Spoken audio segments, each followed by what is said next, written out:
So the Iberian lynx has gone through a long period of decline, very closely linked to the decline in European rabbits. The rabbits are the main prey species for Iberian lynx, but also human activities in its habitat in Spain and Portugal. And the numbers went down, down, down until in 2001, there were only about 62 animals left. And so we had to list the species as critically endangered on the red list. So really bad news. But that then spurred a whole lot of action on the ground.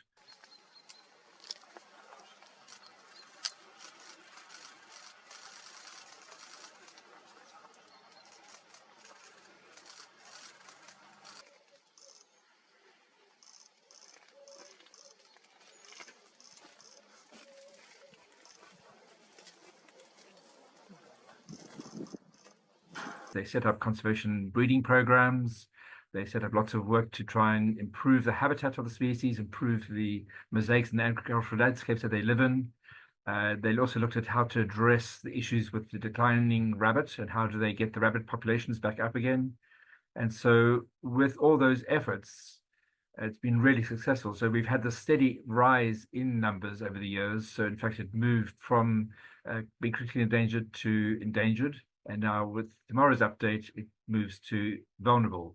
So the numbers have gone up from 62 back in 2001 to 648 mature individuals in 2022. But in fact, the latest census figures we've just had come into us from last year is that there are now more than 2,000 animals, Iberian lynx, adults and juveniles, in the wild in Spain and Portugal. So really huge success, an exponential increase in the population size.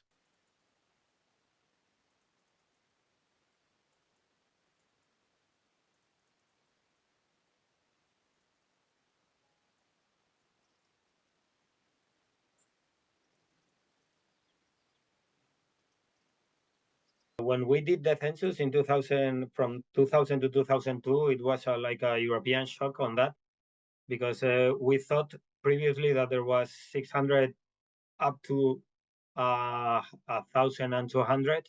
So it was like a European shock. We couldn't let a big cat extinguish in Europe, having money, having knowledge.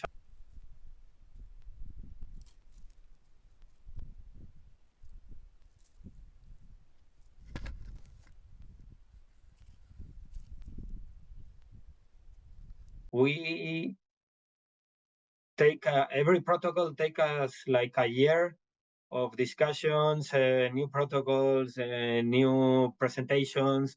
What do you think about that? And that I guess that was very important. They have proved to be very successful, and that we have considered every single thing before releasing a lynx. And every 4 years or so, we revise the protocols and we update them.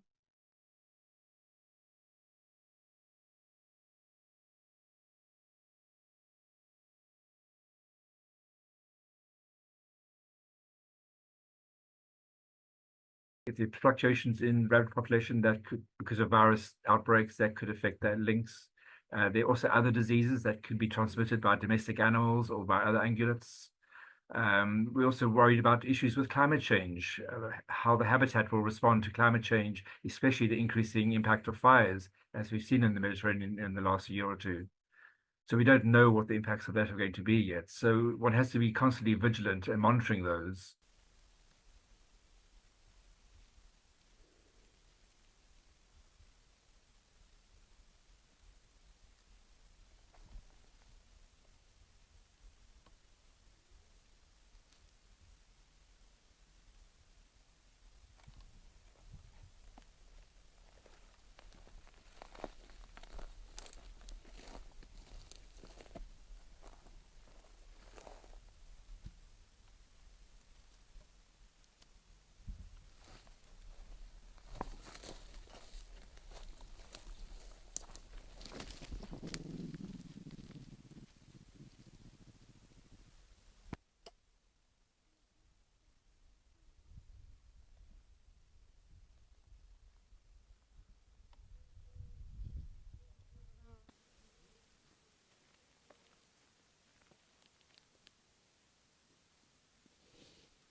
the bad news stories, species moving towards extinction, far outweigh the number of recoveries. So it really shows that we need to do much, much more to improve the status of biodiversity if we're going to meet the commitments under the global biodiversity framework that the world has signed up to.